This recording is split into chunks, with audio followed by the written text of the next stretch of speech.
अपने गुरु महेश्वर शिव के चरणों में मेरा प्रणाम है, स्वीकार करे गुरुवर। हम सबों के परम आदर साहब श्री हरिनानंद हर श्रृंखला में साथ देने वाली दीदी सती स्वरूपा दीदी माँ के चरणों में प्रणाम करती हूँ, मेरे प्रणाम स्वीकार हो। शिव से प्रेम रखने वाले तमाम जीवात्मा के उपस्थित गुरु भाई गुरु बहन के चरणों में मेरा प्रणाम, मेरा प्रणाम अपने अपने चरणों में स्वीकार करें।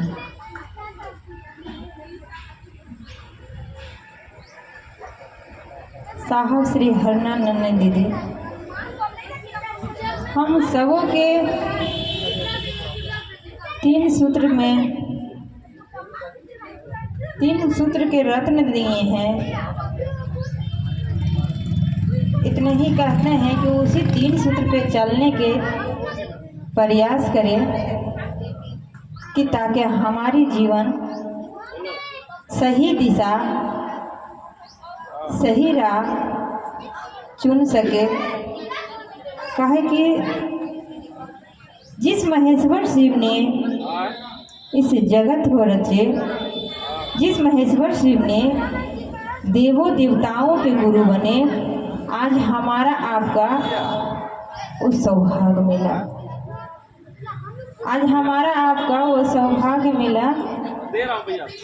इस बात के सोच के थोड़ी सी मन में गर्व करते हैं कि कोई जन्म की अच्छे कर्म है कि आज हमें इस जन्म में देवा के देव महादेव की शिष्य बनने की सौभाग्य मिला। हम लोगों के कुछ करना नहीं पड़ा, घर बैठे ही मिल गया। किंतु फिर भी हम लोग बैठने चाहते हैं। कहते हैं जगत में रह के जगत में ना फंसो, फिर भी हम लोग फंसी जाते हैं जगत में। साहब ने हमारे कितना कहते हैं लाख दुख सहकर 3 सूत्र हमारे आपके बीच में लाए, किंतु कभी वो जताए नहीं, कभी को बताए नहीं कि आप सबों के जीवन कल्याण के लिए हम कष्ट सहें, दुख सहें। हंसते गए साहब दीदी, हम सबों की सुधारते गए। तो आज बिगड़ने के प्रयास ना करें गुरु भाई गुरु बहन, किसी के बारे नहीं तो हमारे साहब श्री हरिनानंद के बारे सोचिए। कहते हैं कि शिव शिष्टता 2 धारी तलवार है, सचमुच के सही से चलेंगे तो कहते हैं सूखे सुख फूले फूल मिलेगा। काहे कि साहब श्री हरिनानंद ने फूल लगा कर गए हैं, और जितना काटा थे साहब खुद समेट लिए। इसलिए कि हमारे शिष्या हमारे शिष्य भाई ना सह सकेंगे ये दर्द।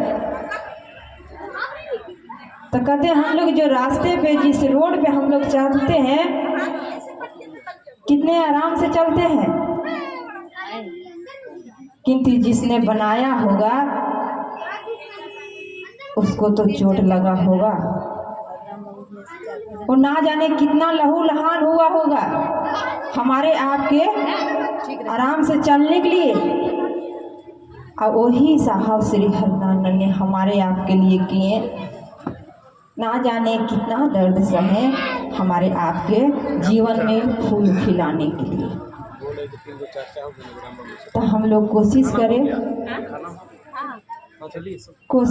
कि कुछ नहीं तो थोड़ा सो साहब श्री हरिनानंद के माने रख ले, जितना समय मिले गुरु महादेव की काम करें। दुख हो तो महादेव महादेव, सुख हो तो महादेव महादेव करते अगर हमारा जीवन कटता है के दिन के है ये जिंदगी, आज है कल नहीं। 37-38 है ना, तो जीना में मज़ा आ जाएगा अगर महादेव महादेव करे तो। कहते हैं कि एक तो शीश ने थे और गुरु के आश्रम में सभी ने दीक्षा लेने जाते थे, पढ़ने जाते थे, किंतु एक शिष्य के मन में बहुत लालसा था कि हम भी बहुत पैसे वाले होते। काहे कि पैसे वाले बहुत खुश रहते हैं, उनके पास कोई दुख नहीं रहता है। हर दिन वो मन में सोचते थे इस बात को। एक दिन गुरुजी ने पूछ लिए, तुम सोचते का हो? तब कहते हैं कि जिनके पास बड़े बड़े महल है, जिनके पास बड़ी बड़ी गाड़ी है, बहुत सा पैसा है, वो खुश रहते होंगे, बहुत खुश रहते होंगे गुरुजी। जिनके पास बहुत बड़ा किसान है, जिम्मेदार है, वो बहुत खुश रहते होंगे। हमारे पास तो नहीं है, हम दुखी रहते हैं। तो गुरुजी ने तो गुरु है, हर तरह से शिष्य को चाहेंगे लायक बनाना, चाहे जैसे जिस भाव में समझेंगे उस भाव में प्रयास करेंगे गुरु सिखलाना। तो वो कहे कि इस बात के लिए तुम दुखी हो, ठीक है, जाओ कोई एक पैसे वाला के एक जूता लेकर आना। वो शिष्य ने गया तो बोला कि भैया आपके पास तो बहुत बड़ा महल है, बहुत गाड़ी बाड़ी है, बहुत पैसे वाले हैं, आप तो बहुत खुश होंगे, आपके पास तो कोई दुख नहीं होगा, आप हमें एक जूते दे।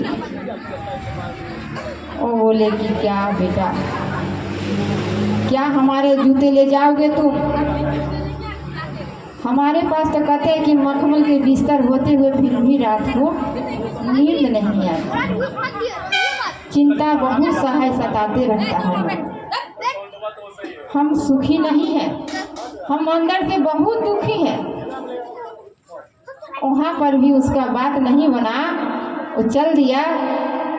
बहुत बड़ा जो किसान था उसके पास गया, बोला कि आप तो बहुत बड़े पैसे वाला, आप हमें दे दीजिए। वो भी बोला कि क्या हम बड़े किसान हैं, हर साल तो हमारा मारा होता है, फसल तो होता ही नहीं, हम बहुत दुखी हैं। वहाँ से वापस चला आया, गुरुजी के पास गए कि गुरुजी हमें कोई एक ऐसा इंसान नहीं मिला कि संसार में सुखी है, दुख नहीं है। हम ये भूल सोचते थे कि जिसके पास गाड़ी बंगले रुपया पैसा, जिसके पास बहुत बड़ा खेत किसान है, सुखी है, नहीं है। तो कहने के का मतलब एक ही होता है दीदी कि हमारा मन शिव शिष्टा भाव में रहकर भी अगर दुखी है तो दुखी है, बोलेंगे महादेव दया ही नहीं किए। और शिव शिष्टा के भाव में शिष्य बनकर अगर सोचेंगे कि हर पल हमें सुखे सुख है, महादेव हर पल दया बरसा रहे हैं, तो हर पल खुश होते हैं, हर पल खुश है और महादेव की दया हर पल बरसती है। तो हमारा ये मन जिस भाव में सोचेंगे, जिस भाव में इसे ले जाएंगे, उस भाव में चलने के तैयार होता है। तो वही मानकर हमें कहेंगे कि महादेव की दिया इतना सुंदर संपत्ति हमें भोग कर रहे हैं, तो क्यों नहीं थोड़ी सी उनका गुणगान करें? क्यों नहीं किसी का नाम लेने से पहले अपने महादेव की नाम ले ले? अगर दुख है तो क्यों रोए, उसमें महादेव की नाम ले ले। देखिए उसको दुख सताता नहीं, चाहे मानी दुख भी है, दर्द भी है, तो वहाँ पर भी नमो शिवाय निकल रहा, तो हमें एहसास नहीं होता। हंसते हंसते महादेव की ज्ञान मिलता है और उनका दुख, उनका सुख, उनका सारे सुख सुविधा महादेव के दिया हुआ हम लोग आराम से भोगते हैं। जब समय हो तब महादेव की ओर, महादेव ने भेजे हैं, महादेव तो बुलाएंगे बुलाएंगे। हम लोग जितने समय रहें महादेव महादेव करें। साहब श्री हरिनारायण की वाणी पे थोड़ी सी अमल करें, चलने के प्रयास करें। तो इतना ही कह के दीदी आप सबों की चरणों मेरा प्रणाम।